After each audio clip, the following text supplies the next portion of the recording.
इसकी कहानी कुछ इस तरह से है कि हमारा मेन कैरेक्टर जो कि एक ऑर्फन है, मतलब उसके पेरेंट्स नहीं है, वो एक नॉर्मल से वर्ल्ड में अपनी आम जिंदगी जी रहा था, नॉर्मल से गेम्स खेलते हुए। लेकिन एक दिन अचानक से उसे बिना पता लगे वो एक दूसरे वर्ल्ड में टेलीपोर्ट हो गया। वो वर्ल्ड मैजिकल वर्ल्ड थी, लेकिन वहाँ पर टेलीपोर्ट होने के बाद भी वो बहुत ही कमजोर ही था, जिस वजह से कहानी शुरू होते ही वो मरने वाला था। लेकिन तभी अचानक से वो अपने आप ही एक गॉडेस को वहाँ पर समन कर लेता है, जिसके बाद उसे गॉड की तरफ से पावर्स मिलती है। तो कहानी की शुरुआत में हमें सबसे पहले हमारे मेन कैरेक्टर युआन को दिखाया जाता है, जो कि अभी एयरपोर्ट से कहीं पर जा रहा था। लेकिन एयरपोर्ट का जो रास्ता था वहाँ से वो हेडफोन लगाते हुए चल रहा था, और उसी दौरान टाइमलाइन में कुछ गड़बड़ होती है और एक पोर्टल सामने आता है। युआन गाना सुनते हुए जा रहा था, इस वजह से उसका ध्यान वहाँ पर नहीं था, और वो उस पोर्टल को पार कर लेता है और एक दूसरे पोर्टल में एंटर करता है, जिसके बाद वो एक दूसरी दुनिया में पहुंच चुका था। उसकी आंखें तब खुलती है जब उसके सामने से एक ड्रैगन भाग रहा था।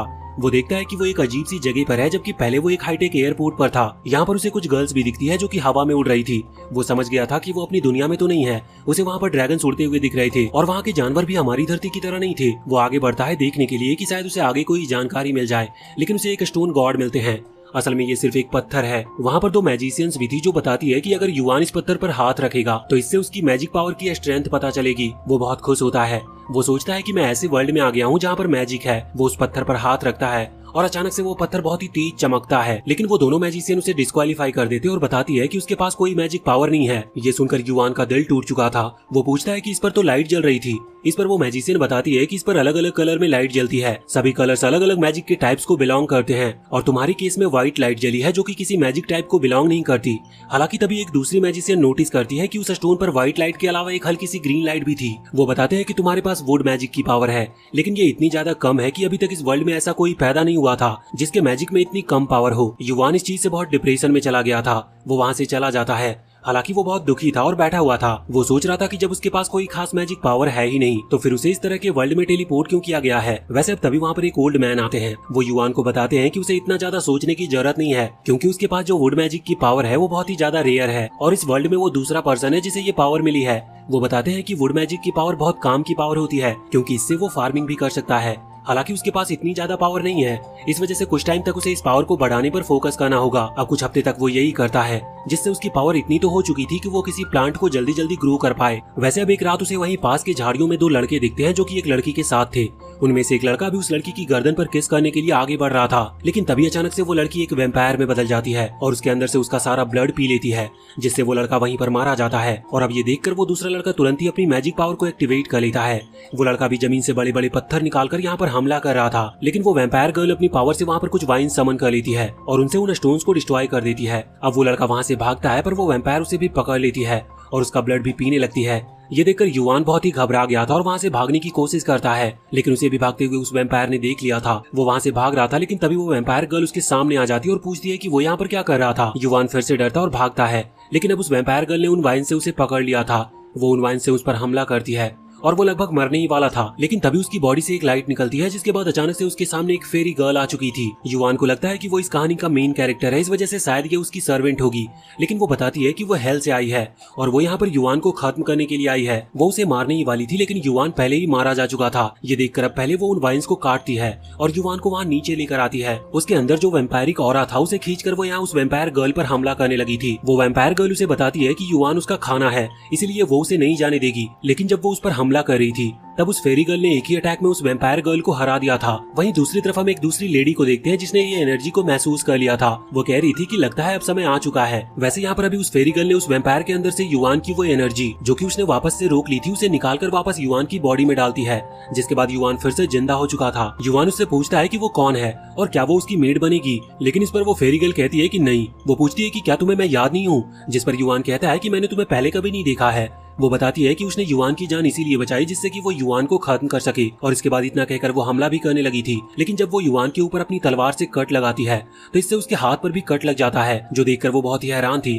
वो उससे पूछती है कि वो किस तरह के मैजिक का इस्तेमाल कर रहा है, लेकिन अब तभी वहाँ पर वो लेडी आ जाती है जिसने कुछ देर पहले इस एनर्जी को महसूस किया था। वो लेडी कहती है कि वो सोयू एकेडमी की चेयरमैन है। वो यहाँ पर उस फेरी गर्ल से कहती है कि अगर वो युआन पर हमला करेगी और उसे डैमेज पहुंचाएगी तो इससे उसे भी डैमेज पहुंचेगा, क्योंकि युआन उसका समनर है। लेकिन वो फेरी गर्ल नहीं मानती और और वो फिर से उसके ऊपर हमला करती है, जिसके बाद उसे और भी ज्यादा चोट लग गई थी। ये देखते हुए अब वो लेडी वहाँ युआन के पास आकर उसे एक मिस्टीरियस बुक देती है और उससे कहती है कि वो इस बुक के ऊपर हाथ रखे और अपनी एनर्जी का यूज करने की कोशिश करे। युआन सेम वैसा ही करता है, जिसके बाद अचानक से उसकी बॉडी खुद ब खुद बोलने लगती है कि उस फेरी को वापस से लौटकर इस बुक में आना होगा। जिसके बाद वो फेरी गर्ल उस बुक के अंदर चली जाती है और फिर युआन को उसका नाम यहाँ पर मोफी पता चलता है और बाद में वो लेडी युआन को बताती है कि वो ये बुक युआन को दे सकती है। इससे वो मोफी के साथ और जिन जिन फेरीज को समन कर सकता है उनके बारे में और भी इन्फॉर्मेशन जान पाएगा। लेकिन वो लेडी कहती है कि इसके लिए उसकी एक शर्त है, वो सोऊ एकेडमी की चेयरमैन है, इसीलिए वो चाहती है कि युआन उनके स्कूल को ज्वाइन करे और इसके बदले वो युआन को 3 और फेरी सीट्स देगी, जिसके अंदर से मोफी से भी ज्यादा पावरफुल फेरी निकलने के चांसेस हैं। ये सुनकर युआन बहुत खुश हो जाता है। वो घुटनों के बल पे आते हुए कहता है कि वो उनकी एकेडमी का सबसे अच्छा स्टूडेंट बनेगा। वैसे वो अभी ये सोच रहा था कि आखिर इन सीट्स के अंदर से किस तरह की फेरी गर्ल्स बाहर आएंगी। वैसे उसी रात वो उस बुक को पढ़ रहा था, जिसके बाद अचानक से वो बुक एक्टिवेट होती है और युआन को जानने को मिलता है कि इस बुक से वो हर एक फेरी की पास्ट लाइफ को जान सकता है। असल में फेरीज जन्म नहीं लेती, बल्कि वो किसी की रीइंकार्नेशन होती है और अगर उसे किसी फेरी का मास्टर बनना है या समनर बनना है तो इसके लिए उसे फेरी के पास्ट को देखना होगा और पास्ट में जाकर उसके साथ दोस्ती करनी होगी। वैसे वो अभी इतना स्ट्रांग नहीं है कि वो मोफी के पास्ट मेमोरीज में जा सके और वहाँ उसके साथ दोस्ती कर सके, इसीलिए वो इस चीज को 24 घंटे के लिए टाल देता है। अब अगले दिन हम देखते हैं कि वो अभी स्कूल के लिए आया हुआ था, जहाँ पर सभी स्टूडेंट बहुत बुरा फेस बनाए हुए थे क्योंकि युआन एक फेलियर है और उसके पास ज्यादा अच्छी मैजिक पावर नहीं है। फिर आखिर वो उनकी एकेडमी यानी कि उनके स्कूल को ज्वाइन कैसे कर सकता है। वैसे तभी एक स्टूडेंट वहाँ एक क्रिस्टल युआन की तरफ फेंकता है क्योंकि उसके पास आइस मैजिक की पावर थी और ये एक ट्रैप था, लेकिन युआन को ये चीज पता नहीं थी। इस वजह से वो उस आइस क्रिस्टल को उठाने लगता है और अचानक से वहाँ पर एक लाइट चमकती है और हमें जानने को मिलता है कि उस क्रिस्टल को छूने की वजह से युआन को अब आइस मैजिक की पावर मिल चुकी है। ये बहुत ही रेयर बात थी क्योंकि युआन के पास अब 2 एट्रीब्यूट आ गए थे जो कि इस वर्ल्ड में होना लगभग नामुमकिन है। इसका मतलब युआन इस वर्ल्ड में पहला पर्सन है जिसे 2 मैजिक एट्रीब्यूट मिले हैं। अब अचानक से उसकी बॉडी पर से उसका कंट्रोल ही हट जाता है और वो वहाँ पर आसपास हर चीज को स्कैन करने लगता है, जिसके बाद वो वहाँ की सबसे सुंदर लड़की के पास आ गया था और उस पर अपनी सबसे अच्छी पिकअप लाइन का यूज कर रहा था। हालांकि इससे शर्माकर बाद में वो लड़की वहाँ से भाग जाती है, लेकिन इससे अभी बाकी सारे लड़के बहुत ही ज्यादा हैरान थे। अब बाद में युआन अपने फोन में उस फेरी से पूछता है कि आखिर उसका कंट्रोल अपनी बॉडी पर से हट कैसे गया। असल में रात के टाइम उसने उस बुक को अपने फोन से कनेक्ट कर लिया था, जिससे वो यहाँ पर डायरेक्ट ही उस बुक वाली फेरी से कॉन्टेक्ट कर सकता था। वो फेरी बताती है कि युआन ने जब उस आइस क्रिस्टल को टच किया तो उससे जो लाइट निकली वो उसके वुड मैजिक वाली ग्रीन लाइट से ज्वाइन हो गई, जिसके बाद उसका दूसरा एट्रीब्यूट ओपन हो चुका है। पहले हमें लगा था कि ये आइस एट्रीब्यूट है, लेकिन असल में ये विंड एट्रीब्यूट था। वो बताती है कि सेकेंड एट्रीब्यूट अनलॉक होने की वजह से उसकी चार्म एबिलिटी भी अनलॉक हो गई है और इसी वजह से उसने खुद पर से कंट्रोल भी खो दिया था। वैसे इस एबिलिटी की वजह से सभी लड़कियां उसे स्कूल का सबसे कूल लड़का समझ रही थी। युआन भी बहुत खुश था, लेकिन उसकी खुशी तब खत्म हो जाती है जब दौड़ने भागने की बारी आती है, क्योंकि वो इस चीज में सबसे कमजोर था। हम देखते हैं कि कुछ टाइम बाद इंस्ट्रक्टर उन्हें बताते हैं कि उनकी मैजिक पावर को बढ़ाने के लिए डुअल मैच प्लान किया गया है। अभी यहाँ पर वो लड़का जिसने युआन का मजाक उड़ाने के लिए वो क्रिस्टल वहाँ युआन के सामने फेंका था, वो उसे चैलेंज करता है और युआन को भी उसका चैलेंज एक्सेप्ट करना पड़ता है।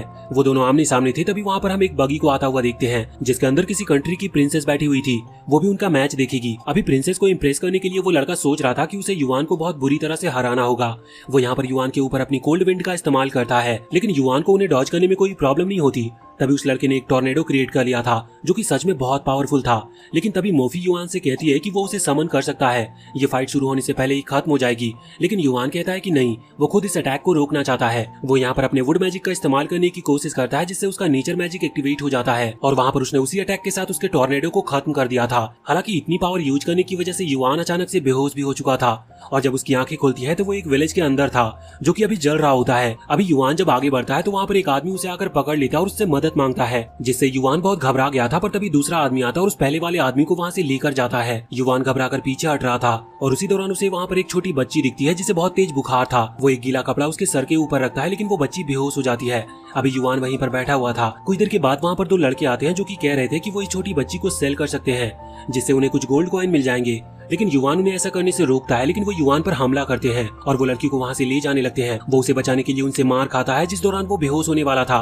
लेकिन बेहोश होते वक्त उसे सामने मोफी दिखती है और जब वो वापस से होश में आता है तो वो वापस से वहाँ उस मैजिकल वर्ल्ड में लौट चुका था, जहाँ पर वो बुक वाली फेरी उसे बताती है कि वो अभी मोफी के मेमोरीज से लौट कर आया है। वो फेरी कहती है कि अगर उसे सच में किसी फेरी को कंट्रोल करना है या उससे अपने ऑर्डर्स को फॉलो करवाने हैं तो इसके लिए उसे उनके साथ दोस्ती करनी होगी, जिसके लिए उसे उनके पास्ट में जाना जरूरी है। वो ये चीज टाल नहीं सकता। युआन की बात समझ गया था। हालांकि बाद में वो अपने फोन से मोफी से बात भी करता है और उसे समझाता है कि वो कभी भी उस पर हुक्म नहीं चलाएगा और उसे जो काम पसंद नहीं वो उससे जबरदस्ती नहीं करवाएगा। लेकिन फिर वो कहती है कि अच्छी स्पीच थी, लेकिन उसे युआन पर बिल्कुल भी भरोसा नहीं है। वैसे अब तभी युआन को अब एक आवाज सुनाई देती है। हम देखते हैं कि उनके डॉर्म के अंदर अभी 2 गर्ल्स आई हुई थी।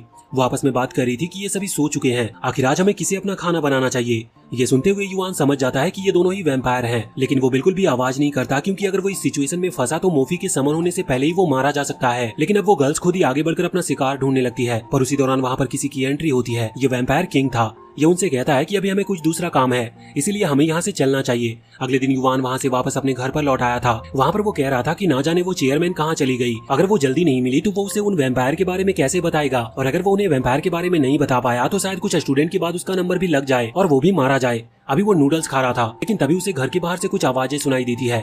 वो समझ गया था कि शायद कोई वैम्पायर हो सकता है। वो बाहर आता है तो वहाँ पर उसे एक लड़की दिखती है और वो तुरंत ही उसे पंच मारकर बेहोश कर देता है। अब बाद में जब वो उसका चेहरा देखता है तो उसे पता चलता है कि ये इसी कंट्री की प्रिंसेस है।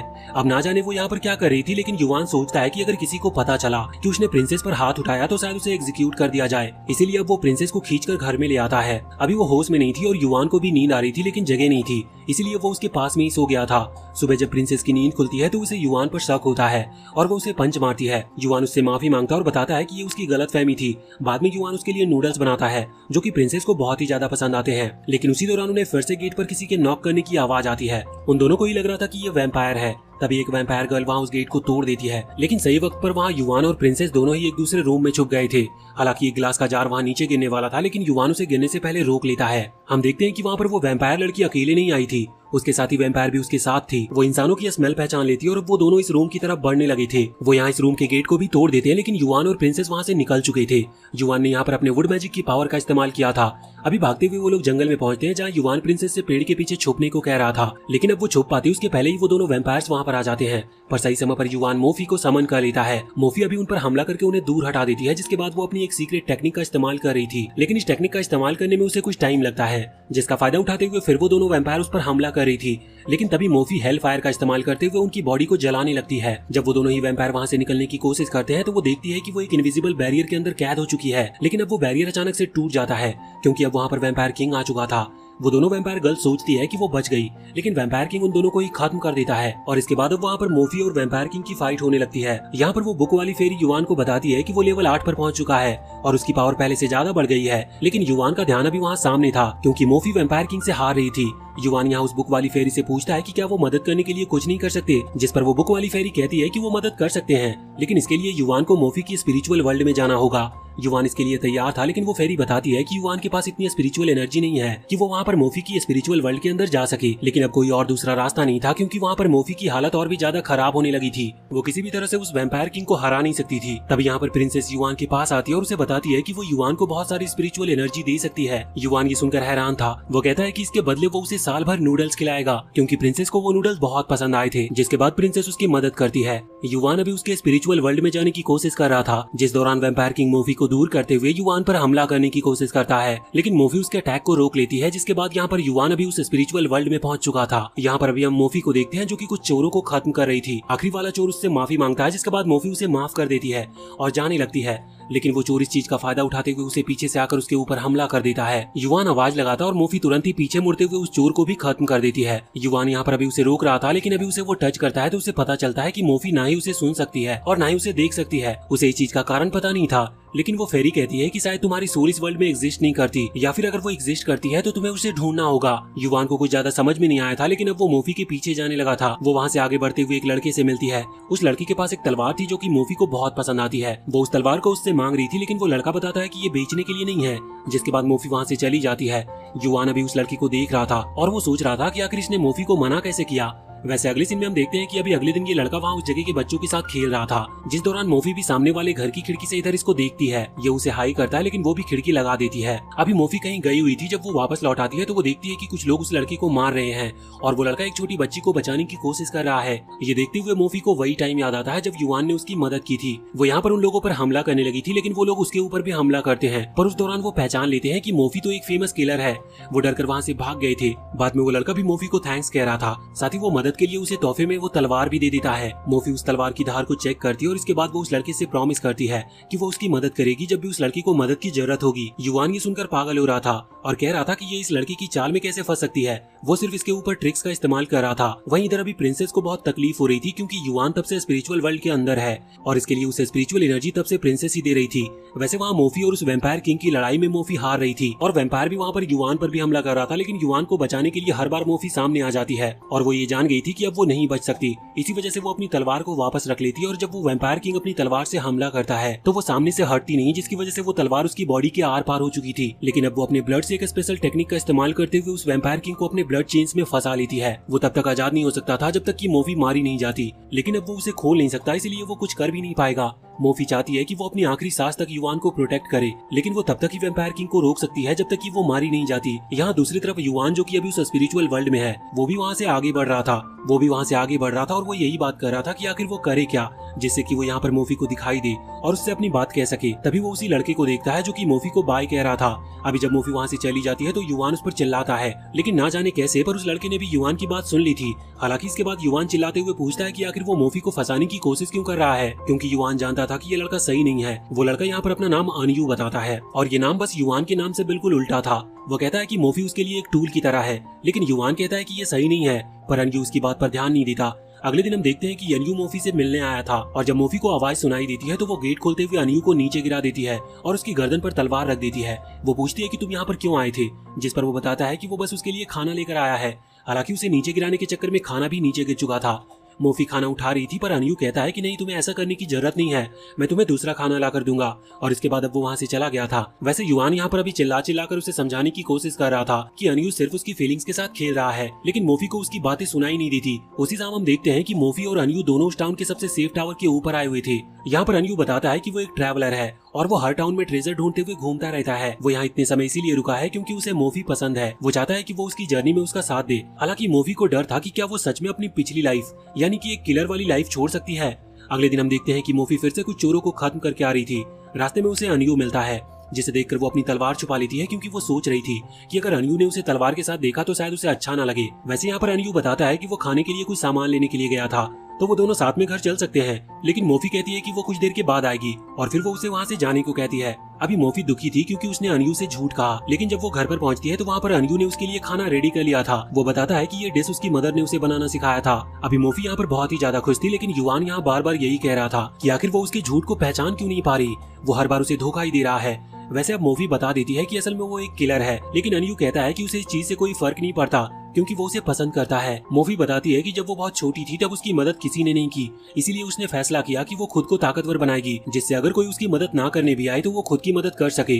अनयू कहता है कि उसे मोफी के पास्ट से कोई मतलब नहीं, वो उसके साथ फ्यूचर देखता है। वैसे अब यहाँ पर मोफी ने डिसाइड कर लिया था कि वो अनयू की जर्नी में साथ देगी। इसी वजह से वो वहाँ एक सेलर के पास पहुँचती है जहाँ वो अभी शिप की टिकट लेने के लिए पहुंची थी, लेकिन वो सेलर कहता है कि उसे इस ट्रिप पर नहीं जाना चाहिए क्योंकि अनयू सही लड़का नहीं है और शायद वो उसे चीट करने की कोशिश कर रहा है। पर मोफी उसकी बातें नहीं सुनती और जहाज की 2 टिकट लेकर वहाँ से लौट जाती है। बाद में वो टिकट अनयू को दिखाती है और अनयू कहता है कि तुम शाम को मेरा इंतजार करना, हम उसी सेफ टावर पर मिलेंगे। मोफी इसके लिए हाँ कर देती है, लेकिन हम देखते हैं कि शाम के टाइम उसने एक और चोर को मार दिया था, जिसके बाद वो घर लौटती है और अपना सामान बैग पैक करती है और टावर की तरफ निकल जाती है। रास्ते में उसे 2 और चोर मिलते हैं, लेकिन जब वो मोफी को पहचान लेते हैं तो वो उससे माफी मांगने लगे थे। मोफी अच्छे मूड में थी, इस वजह से आज वो उन्हें माफ कर देती है। अब वहाँ टावर पर आने के बाद वो बहुत देर से इंतजार कर रही थी, लेकिन अनयू अभी तक वहाँ पर आया नहीं था। युआन सोच रहा था कि शायद वो कभी आया ही नहीं और इसी वजह से मोफी तब से ही बहुत गुस्सा है। लेकिन तभी मोफी कहती है कि शायद वो किसी काम में फंस गया होगा और शायद वो कुछ टाइम बाद यहाँ पर आए। अब इसी तरह से इंतजार करते हुए पूरा दिन बीत गया था और अगले दिन का भी आधा दिन बीत चुका था।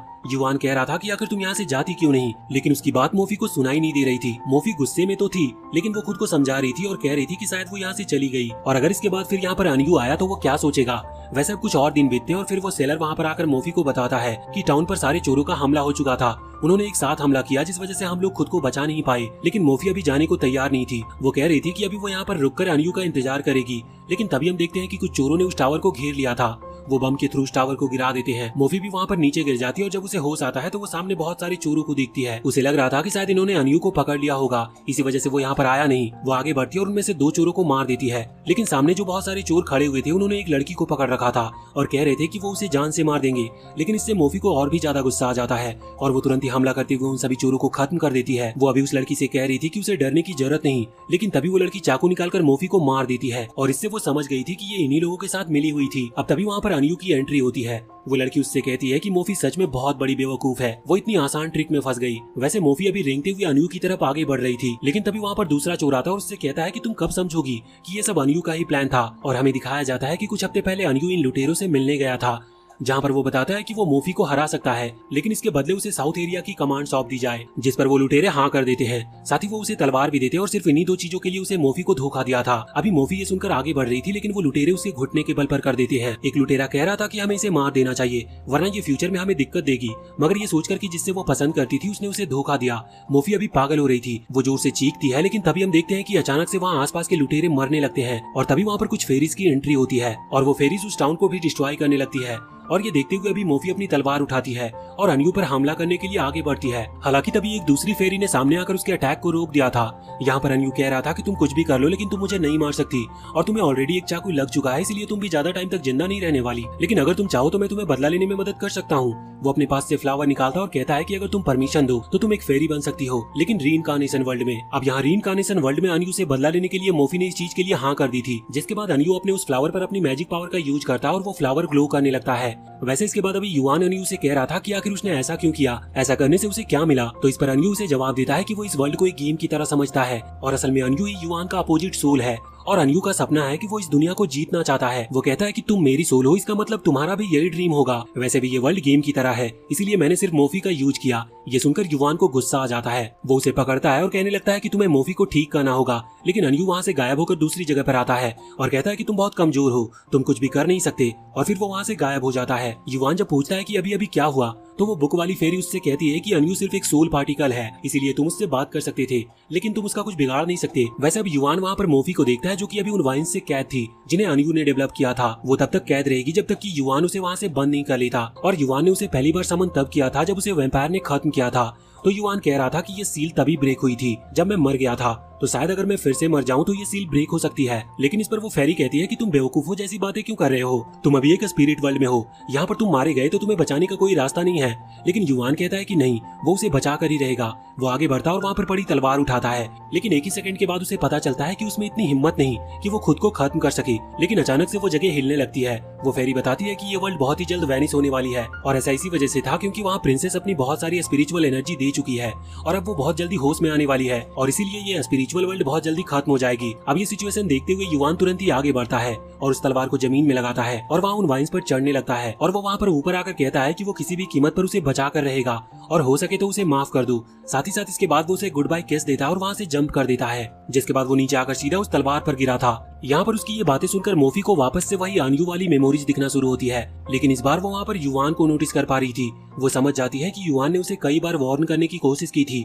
लेकिन उसने उस पर ध्यान नहीं दिया, और अब यहाँ पर युवान को तलवार लगने की वजह से वो वाइन्स डिस्ट्रॉय हो जाती है और मोफी आजाद हो चुकी थी। लेकिन जब वो नीचे आकर युवान को देखती है तब युवान मारा जा चुका था। वो कह रही थी कि आखिर उसने सिर्फ उसके लिए अपनी जान क्यों दे दी। वो कहती है कि वो अपनी पूरी लाइफ युवान के साथ जीना चाहती है, लेकिन उसके पास अब इतनी पावर नहीं कि अब वो फिर से युवान को जिंदा कर सके, इसीलिए अब उसके पास जिंदगी भर अकेले रहने के अलावा और कोई रास्ता नहीं है। वो इस दुख के साथ वहाँ से आगे बढ़ने लगी थी, पर उसी दौरान युवान को होश आ जाता है और वो उसका पैर पकड़ लेता है। अब युवान को भी नहीं पता था कि आखिर वो बच कैसे गया, लेकिन वो कह रहा था कि तुम्हारी ये जो स्पीच थी वो दिल को छूने वाली थी और शायद इसी की वजह से मैं फिर से जाग गया। वैसे ये सुनने के बाद मोफी को थोड़ी सी शर्म आती है और वो गुस्से में अपनी तलवार आगे कर लेती है। वो कहती है कि मैं आज तुम्हें जिंदा नहीं छोड़ूंगी, लेकिन ये सुनकर युवान घुटने के बल पर आता और उससे माफी मांगने लगता है। वो बताता है कि वो प्रिंसेस की हेल्प से यहाँ पर आया है, उसी ने अपनी स्पिरिचुअल एनर्जी दी थी मुझे यहाँ तक पहुँचाने के लिए। अब ये सुनने के बाद मोफी युवान को माफ कर देती है। वैसे अब युवान कहता है कि उस वैम्पायर किंग को हराने के लिए हमें अपनी पावर मिलानी होगी, तभी तुम उसे हरा पाओगी। तभी वो दोनों हाथ मिलाते हैं और मोफी कहती है कि अब वो पूरी लाइफ उसके साथ रहेगी। इसके बाद अब वो वापस से रियल वर्ल्ड में आ गए थे, जहाँ पर हम देखते हैं कि अभी अपनी लगभग सारी स्पिरिचुअल एनर्जी देने की वजह से प्रिंसेस बेहोश हो चुकी थी, लेकिन अब युवान उसे वहाँ से नीचे लिटा देता और उसके बाद आगे आता है। वो कहता है कि अब हमें अपनी पूरी पावर लगानी होगी, जिसके बाद मोफी की स्पिरिट युवान के अंदर एंटर करती है और युवान की बॉडी चेंज होने लगी थी और वो बहुत ही ज्यादा ताकतवर हो चुका था, जिसके बाद वो अपनी बहुत ही पावरफुल अटैक का इस्तेमाल करता है। वैम्पायर किंग को लग रहा था कि वो युवान को हरा देगा, इसीलिए वो भी अटैक करने के लिए आगे बढ़ रहा था, लेकिन युवान उसके अटैक को रोक रहा था। यहाँ पर युवान का अटैक भी वैम्पायर किंग ने डॉज कर दिया था। इसी वजह से युवान अब अपनी पावर से उन वाइन्स को समन समन करता है। वो उनसे हमला कर रहा होता है लेकिन वैम्पायर किंग उन्हें भी रोक ले रहा था। अब उनकी लड़ाई वहाँ हवा में होने लगी थी। उनकी तलवारें कई बार आपस में टकराती है लेकिन बाद में युवान उस पर तेजी से हमला करते हुए उसे जमीन पर नीचे गिरा देता है। लेकिन अभी वो वैम्पायर किंग मरा नहीं था। वो फिर से हमला करने के लिए वापस से उठता है लेकिन युवान फिर से उस पर बहुत ही खतरनाक अटैक करता है, जिसके बाद वहाँ नीचे की जगह डिस्ट्रॉय हो चुकी थी। ये देखने के बाद युवान कह रहा था कि शायद अब वैम्पायर किंग बचा नहीं है, लेकिन मोफी उससे कहती है कि नहीं, वो अभी भी जिंदा है। हालांकि वो सामने नहीं था। वैसे तभी युवान उसके सर पर वो सींग को देखता है और उससे पूछने लगता है कि क्या ये लकड़ी के बने हैं, जिस पर मोफी को गुस्सा आता है और वो उसे पंच करते हुए नीचे गिरा देती है। वो कहती है कि तुम्हें कभी भी एक फेरी के हॉर्न्स को टच नहीं करना चाहिए। वैसे अब तभी वहाँ पर चेयरमैन लेडी की एंट्री होती है। वो ये देखकर बहुत खुश थी कि युवान ने उस वैम्पायर किंग को हरा दिया। वो यहाँ पर युवान को 2 फेरी सीट्स देती है उस वैम्पायर किंग को हराने के बदले में। युवान उसे थैंक्स कहता है और तुरंत ही मोफी को लेकर वहाँ से भाग जाता है क्योंकि उसे चेयरमैन लेडी थोड़ी सी अजीब लगती है। अगले दिन हम देखते हैं कि अब इस इंसिडेंट के बाद युवान इतना थक चुका था कि वो स्कूल में सो रहा होता है। लेकिन तभी वहाँ पर 2 न्यू ट्रांसफर स्टूडेंट की एंट्री होती है और ये कोई और नहीं बल्कि मोफी और वो प्रिंसेस थी। अभी सभी स्टूडेंट मोफी को देखकर बहुत ही ज्यादा हैरान थे और वो बहुत लकी भी फील कर रहे थे कि मोफी उनकी क्लास में है। लेकिन यहाँ पर मोफी और प्रिंसेस दोनों ही युवान के अगल बगल में आकर बैठ जाती है। युवान उन्हें देखता है तो वो हैरान हो गया था। वो उनसे पूछता है कि आखिर वो यहाँ पर क्या कर रही है और यहाँ पर आई क्यों। ये सुनकर बाकी स्टूडेंट को बहुत गुस्सा आ रहा था कि युवान आखिर उनसे ऐसे क्यों बात कर रहा है। लेकिन जब वो स्टूडेंट्स यहाँ युवान को मोफी और प्रिंसेस के साथ बहुत ही कैजुअल तरीके से बात करते हुए देखते हैं तो वो बहुत जेलस फील करते हैं और बाद में वो उसे खत्म करने के लिए उसके पीछे पड़ गए थे। लेकिन युवान भागते हुए किसी तरह से उनसे बचता है और वहाँ लाइब्रेरी के बाहर आ जाता है। वो सोच रहा था कि अब वो यहाँ पर आ ही गया है तो क्यों ना यहाँ से वो कुछ मैजिक बुक्स को ले जाए जिससे कि वो अपने मैजिक को स्ट्रॉन्ग बना सके। लेकिन अंदर आने के बाद अभी लाइब्रेरियन उससे पूछ रही थी कि वो यहाँ पर क्या कर रहा है, जिस पर युवान कहता है कि उसे ऐसी मैजिक बुक्स चाहिए जो कि उसकी वुड मैजिक को थोड़ा स्ट्रॉन्ग बना सके। ये सुनकर वो लाइब्रेरियन उसे 2 स्क्रोल दे देती है। उसने वैसे तो बहुत सारे स्क्रोल समन किए थे पर वो बताती है कि युवान का लेवल इतना नहीं है कि वो 2 से ज्यादा स्क्रोल एक टाइम पर समझ पाए और सीख पाए। वैसे युवान तो उस 2 स्क्रोल से बहुत ही ज्यादा खुश था। वो उसे लेकर आता है। रात के टाइम अभी वो उस लेक के पास था और बहुत खुशी से चिल्ला रहा था कि फाइनली अब वो इनकी मदद से प्लांट मैजिक का यूज करके उन फेरी सीड्स को इवॉल्व करेगा। लेकिन अब तभी वो बुक वाली फेरी उससे कहती है कि इसका कोई मतलब नहीं है क्योंकि वो इस मैजिक की मदद से उस फेरी सीड्स को बिल्कुल भी इवॉल्व नहीं कर सकता। ये सुनकर युवान बहुत ही ज्यादा दुखी हो गया था लेकिन वो कहता है कि आखिर तुमने ये बात मुझे पहले क्यों नहीं बताई, मुझे फालतू में कोई बुक्स पढ़ने का शौक नहीं है। इस पर वो फेरी कहती है कि मैंने जानबूझकर ये नहीं बताया वरना तुम बुक नहीं लाते। अब युवान जब वो इंसाइक्लोपीडिया ले ही आया था तो वो फेरी उसे एब्जॉर्ब कर लेती है जिससे उसका पेट भर गया था। हालांकि फिर वो युवान को समझाती है कि इन फेरी सीड्स के ऊपर एक सील होती है और तुम इन्हें प्राकृतिक रूप से ग्रो कर सकते हो। युवान वहाँ पानी में कुछ नॉर्मल सीड डालता है जो कि बहुत ही जल्दी फ्लावर में बदल जाते हैं क्योंकि युवान ने यहाँ पर अपने प्लांट मैजिक का इस्तेमाल किया था। और इसके बाद अब वो सारी सीड्स को भी डालता है। उस पर वो मैजिक का यूज नहीं कर सकता इसलिए उसे इंतजार करना होगा। लेकिन कुछ देर में अभी कुछ हुआ नहीं था और अगले दिन भी कुछ भी नहीं होता और वो इसी तरह से इंतजार करता रहता है। वैसे इसके बाद अब सीन चेंज होता है और हम वैम्पायर किंगडम के अंदर आते हैं जहाँ हमें जानने को मिलता है कि अभी जो वैम्पायर यहाँ पर आया था वो असल में उनका लॉर्ड नहीं है क्योंकि उनका लॉर्ड कोई और ही है। उसने खुद उस वैम्पायर नाइट को वैम्पायर किंग बनाकर कुछ लोगों के साथ भेजा था जिससे कि वो उन्हें ऑर्डर दे सके। वो यहाँ पर आकर बताता है कि उसके साथ ही मारे जा चुके हैं और वो मोफी को पकड़ नहीं पाया। इस पर वैम्पायर लॉर्ड कहता है कि उसे किसी भी कीमत पर मोफी चाहिए, लेकिन वो नाइट बताता है कि मोफी को उसका मास्टर मिल चुका है। लेकिन असली वाला वैम्पायर लॉर्ड कहता है कि तो फिर उस मास्टर को खत्म कर दो, लेकिन किसी भी तरह से मोफी को यहाँ पर लेकर आओ। अब इसके बाद हम वापस से युवान के पास आते हैं। उसने अभी बहुत टाइम तक इंतजार किया था उस फेरी सीड के इवॉल्व होने का और अब फाइनली हलचल होना पानी में स्टार्ट होती है, जिसके बाद एक बड़ा सा प्लांट वहाँ से पानी से बाहर निकलता है जिसके फ्लावर के अंदर वो यंग फेरी थी। उसे देखने के बाद युवान अभी बहुत ही ज्यादा खुश था, लेकिन मोफी उसे तैयार होने को कहती है। युवान को ये बात समझ नहीं आती और तभी अचानक से वो फेरी उन सभी पर हमला कर देती है। मोफी अभी उसे रोकने की कोशिश कर रही थी। वो फेरी कह रही थी कि युवान कभी उसका मास्टर नहीं बन सकता क्योंकि वो बहुत कमजोर है, क्योंकि वो उसकी बहन को उसके साथ इवॉल्व नहीं कर पाया। लेकिन तभी एक लाइट चमकती है और हम एक दूसरी फेरी को देखते हैं जो कि दूसरी फ्लावर से आई थी और ये असल में इस पहली वाली फेरी की सिस्टर है। ये दोनों ही एक दूसरे से मिलकर बहुत खुश थे और इसके बाद दोनों ही फैसला करती है कि वो युवान को अपना मास्टर बना लेंगी। युवान तो ये सोचकर बहुत ही ज्यादा खुश था और उसे नोज ब्लीड हो रही थी, लेकिन वो तभी नोटिस करता है कि मोफी उसके पीछे ही खड़ी है। इसीलिए वो चुपचाप से फोन निकालता है और सामने करके उस कॉन्ट्रैक्ट को साइन कर लेता है और उन दोनों का मास्टर बन जाता है।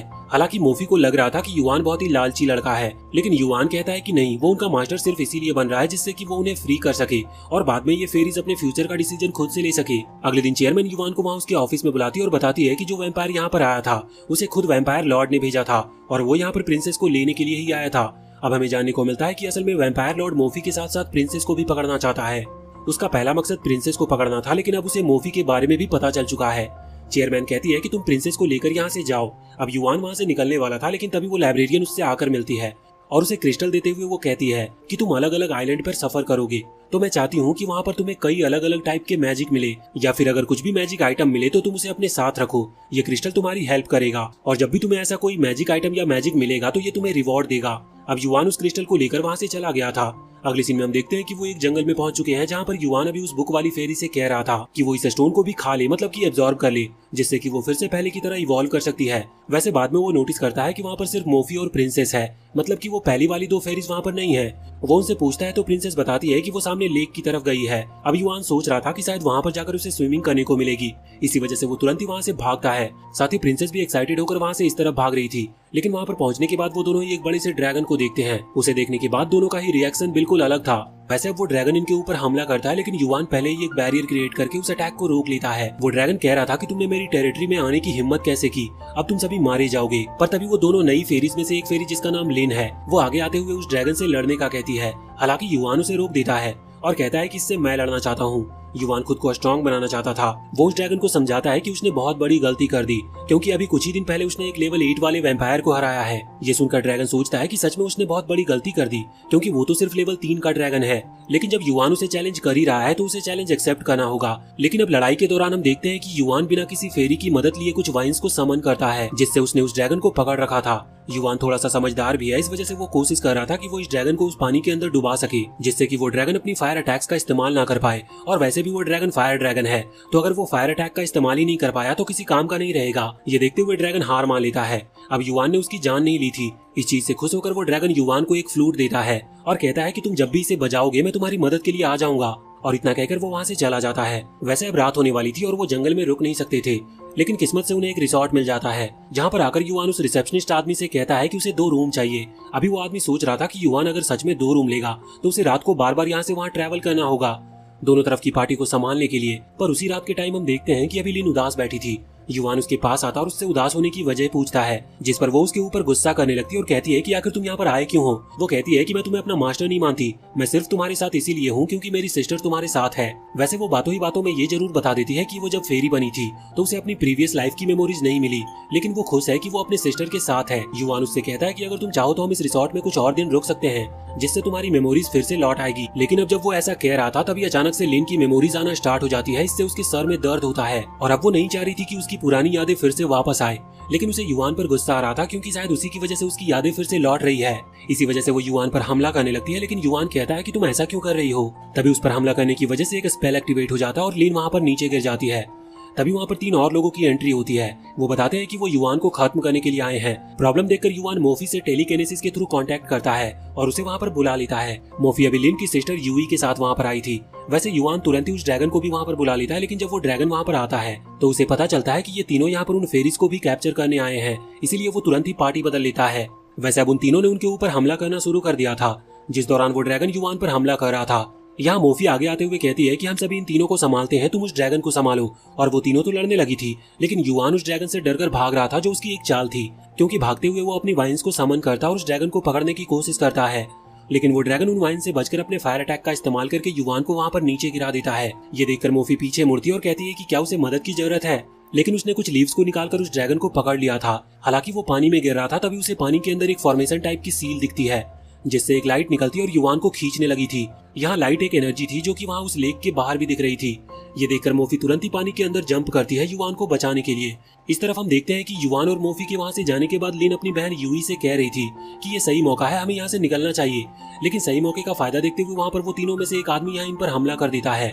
उसके अटैक को यूई किसी तरह से बैरियर बनाकर रोक लेती है, लेकिन उसका बैरियर डिस्ट्रॉय हो गया था, जिससे उसके हाथ पर हल्की सी चोट आ गई थी। उस चोट को देखने के बाद लिन को बहुत गुस्सा आता है और फिर वो अपनी पावर दिखाती है। वैसे दूसरी तरफ वहाँ मोफी जब पानी के अंदर युवान को ढूंढ रही थी तो युवान वहाँ पर नहीं था। वो समझ जाती है कि युवान कहीं गायब हो चुका है, इसलिए वो तुरंत ही पानी के बाहर आती है और अपनी तलवार को हवा में उठाते हुए कहती है कि उसे ये लड़ाई जल्द खत्म करनी होगी। वैसे इसके बाद अब हम वहाँ पर युवान को देखते हैं, जो कि किसी दूसरे आइलैंड पर पहुंच चुका था। वो अभी आसपास की जगह देख रहा था कि तभी वहाँ पर अनयू दिखाई देता है उसे। वो उसे वहाँ पर वेलकम कर रहा था, पर युवान को यहाँ पर समझ नहीं आ रहा था कि वो कहाँ पर है। लेकिन इस दौरान वहाँ पर एक लड़की आती है। वो कहती है कि तुम्हारे हाथ पर तो चोट लगी है। फिर वो जबरदस्ती उसके हाथ पर बैंडेज लगा देती है। युवान उसकी शक्ल देखकर उसे पहचान जाता और उसे लग रहा था कि वो लिन है। लेकिन जब वो लड़की जाने लगती है तो युवान उससे एक बार उसका नाम पूछता है, तो वो बताती है कि वो यूई है। अब जब वो वहाँ से चली जाती है तो युवान एनयू से पूछता है कि वो कहाँ पर है। इस पर एनयू कहता है कि वो एक स्पेशल वर्ल्ड में है और ये दुनिया लिन की यादों से बनी हुई एक सेपरेट वर्ल्ड है। वो ये भी कहता है कि अगर तुम इसे हील करना चाहते हो तो तुम्हें यहाँ पर उसकी सारी यादों को देखना होगा और उसे बचाना होगा। लेकिन युवान कहता है कि नहीं, उसे अभी अपनी रियल वर्ल्ड में लौटना है। ये सुनकर एनयू समझ जाता है कि युवान उसकी बातें नहीं सुनेगा, इसीलिए वो तुरंत ही उसे वापस भेज देता है। हालांकि वो वापस गया नहीं था, क्योंकि अब उसकी हालत फिर से मोफी की यादों वाली वर्ल्ड की तरह हो गई थी। वो किसी को दिखाई नहीं देगा और न ही सुनाई देगा, वो सिर्फ यहाँ पर सब कुछ देख सकता था।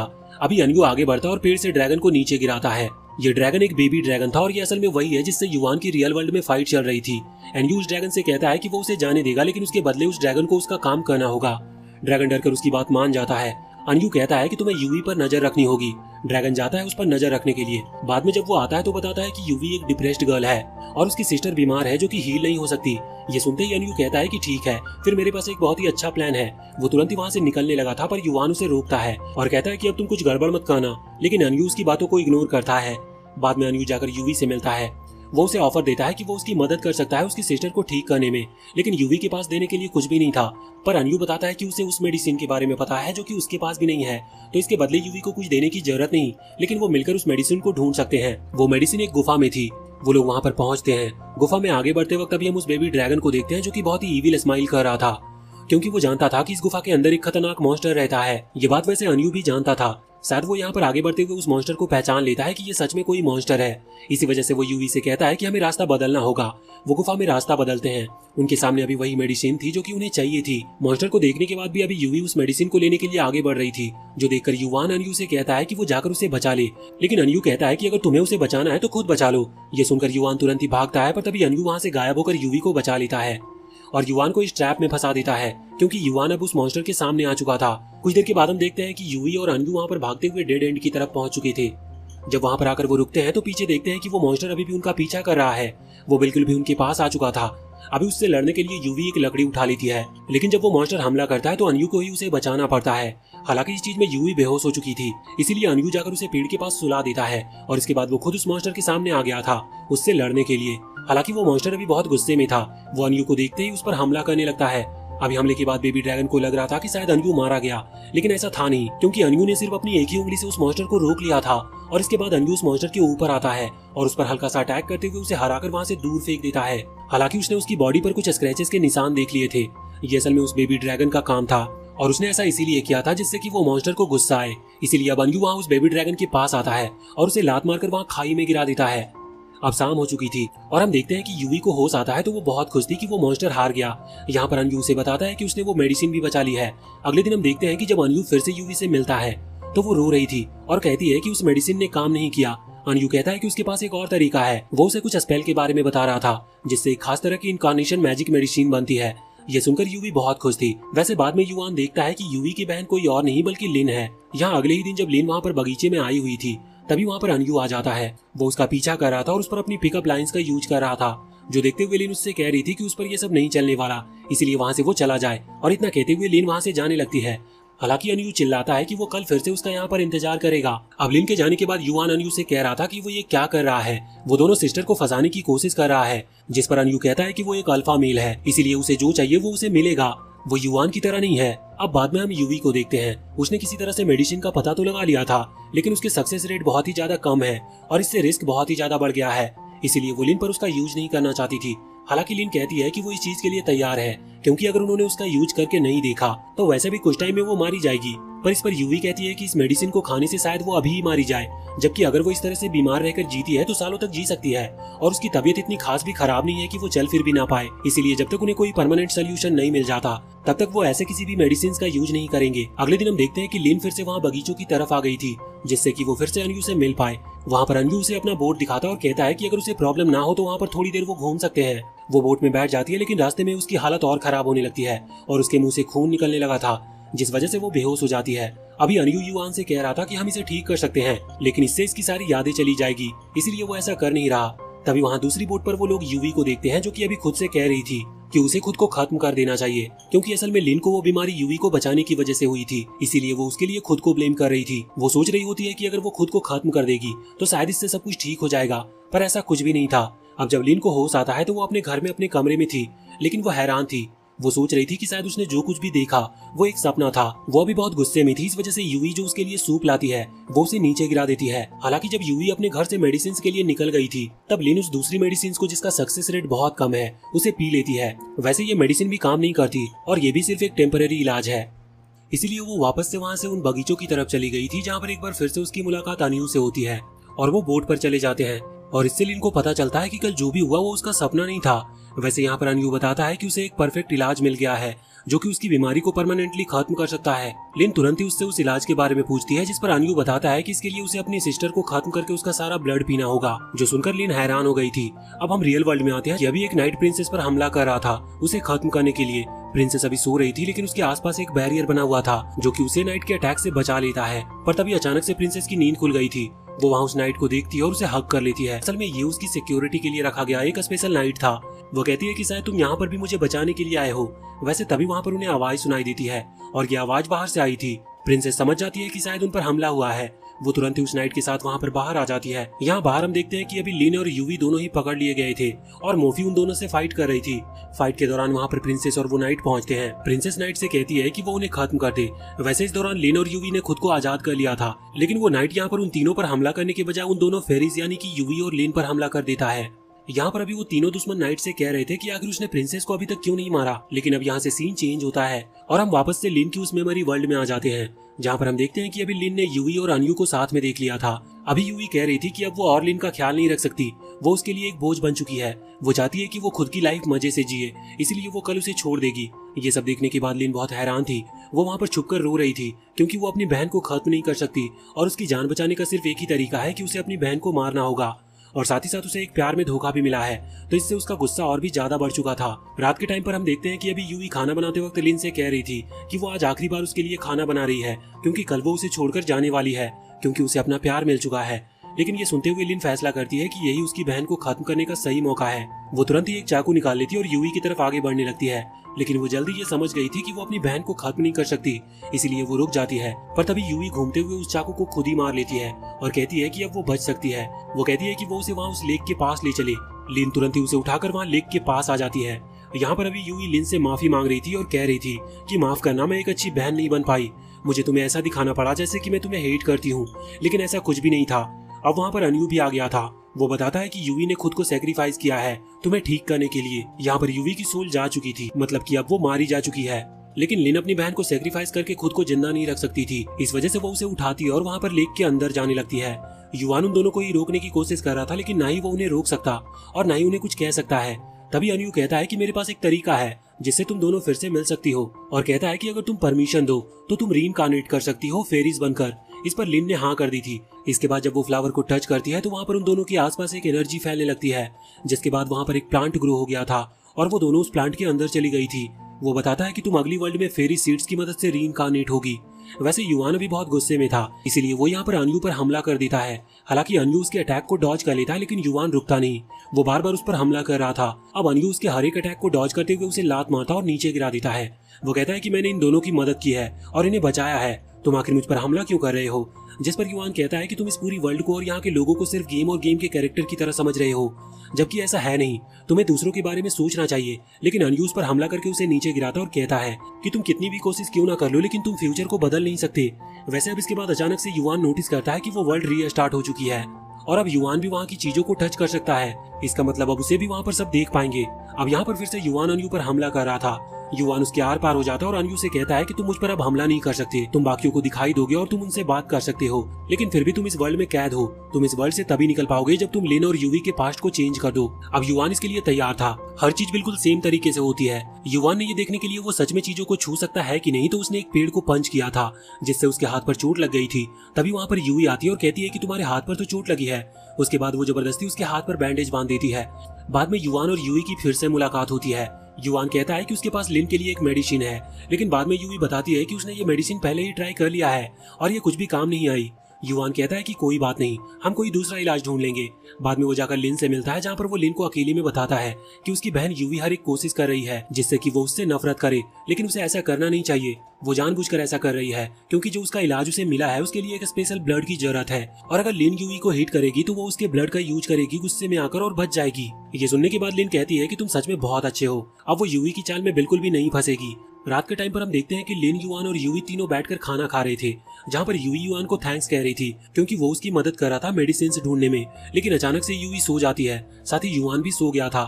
उसे जानने को मिलता है कि खाने में नींद की दवाई मिली थी और ये काम लिन का था। उसने ऐसा जानबूझकर किया था क्योंकि वो जानती थी कि उसकी बीमारी की वजह से उसकी बहन बहुत परेशान है, इसीलिए उसने फैसला किया है कि वो खुद को मार लेगी जिससे कि उसकी बहन परेशान ना हो, और अब वो ऐसा ही करती है। अब जब यहाँ युआन को होश आता है तो वो देखता है कि घर पर कोई नहीं है। वो तुरंत ही उस लेक की तरफ बढ़ता है जहाँ पर वो देखता है कि यूवी अभी लिन को उठाकर वहाँ पानी के अंदर लेकर जा रही है।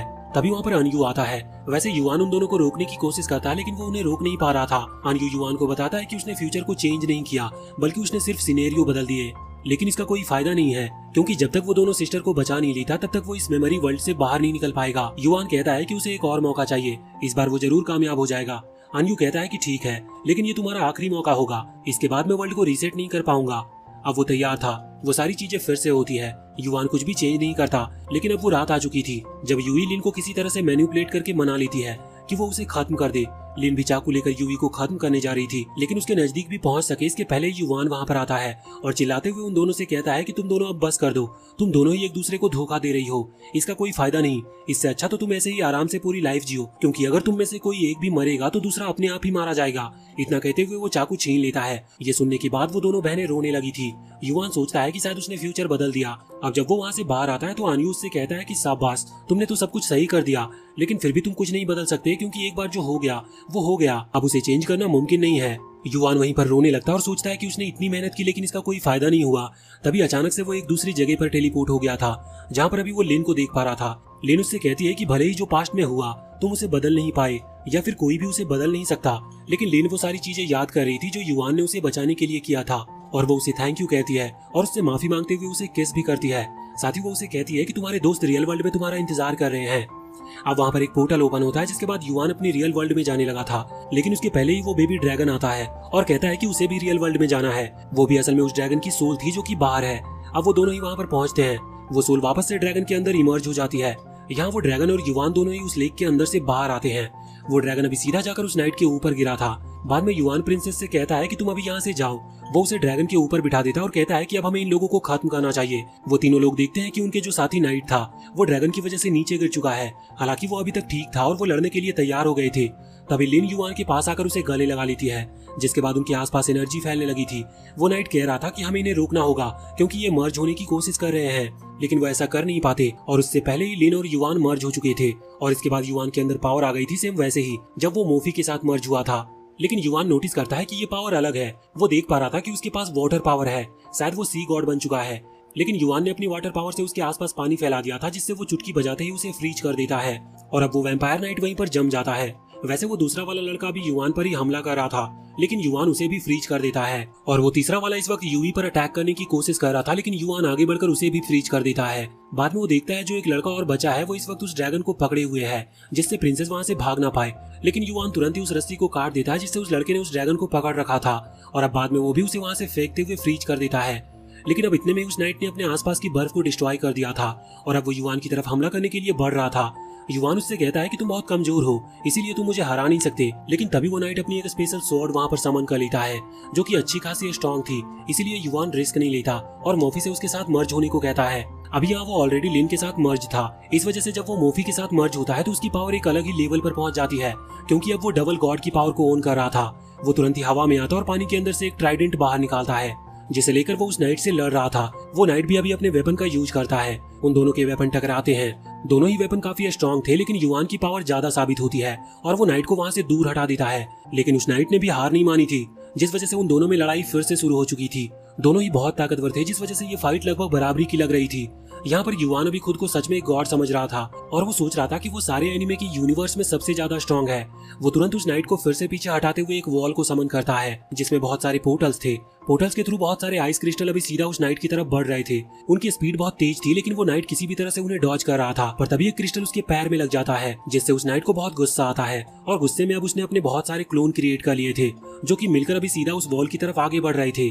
रास्ते में आने वाले क्रिस्टल को भी वो बहुत ही स्पीड से खत्म करते जा रहे थे, लेकिन तभी युआन पानी के अंदर एक वाटर टॉर्नेडो क्रिएट करते हुए उन क्लोन्स को डिस्ट्रॉय कर देता है और इसके बाद वो उस असली वाले नाइट पर भी हमला करके उसे सीधा ब्रिज पर ले आता है। और अभी वो नाइट हिलने की भी हालत में नहीं था, इसीलिए युआन एक बड़ी सी एनर्जी बॉल क्रिएट करता है जो कि बहुत पावरफुल थी और उसकी मदद से अब वो उस नाइट को खत्म करने वाला था। लेकिन वो ऐसा करे इसके पहले ही प्रिंसेस सामने आ जाती है और कहती है कि वो इस नाइट को ना मारे।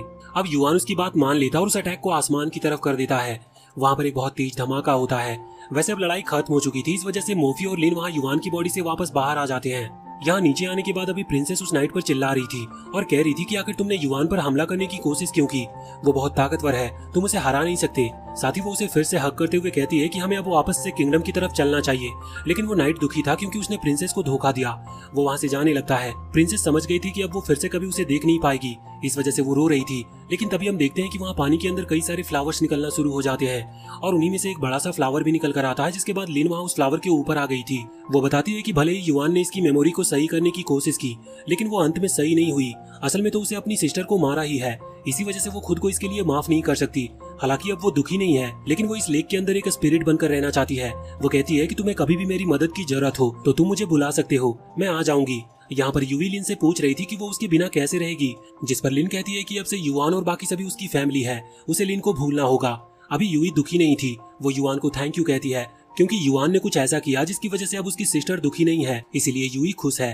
वो तुरंत ही वापस से युआन के फोन के अंदर चली जाती है। यहाँ पर अभी मोफी युआन से कह रही थी कि उसने प्रॉमिस किया था कि वो उसके स्पिरिट वर्ल्ड को वापस रीबिल्ड करेगा, क्या वो ये बात भूल गया? जिस पर युआन कहता है कि नहीं, वो अपने प्रॉमिस कभी नहीं भूलता। इसके बाद अब मोफी भी वापस से उसके फोन में चली जाती है। वैसे वहाँ पर अभी प्रिंसेस खड़ी हुई थी। युआन उससे कहता है कि हमें भी अब किंगडम की तरफ वापस लौट चलना चाहिए, जिस पर प्रिंसेस कहती है कि हाँ, हमारे पास और कोई दूसरा रास्ता भी नहीं है। इसके बाद वो दोनों ही उस ड्रैगन के ऊपर बैठकर वहाँ से निकलने लगते हैं। अभी जाते वक्त प्रिंसेस युआन को एक और फेरी सेट दिखाती है और कहती है कि ये उसे एक गुफा के अंदर मिला था। ये देखकर युआन का मूड खराब हो गया था क्योंकि अब उसे फिर से एक साइको फेरी के साथ डील करनी होगी। लेकिन इसी के साथ ये सीजन और ये पार्ट यहीं पर खत्म होता है। तो वीडियो अगर पसंद आई हो तो चैनल को सब्सक्राइब करके बेल आइकन जरूर दबा लें और कमेंट सेक्शन में हमें बताएं कि आपको ये वीडियो कैसी लगी।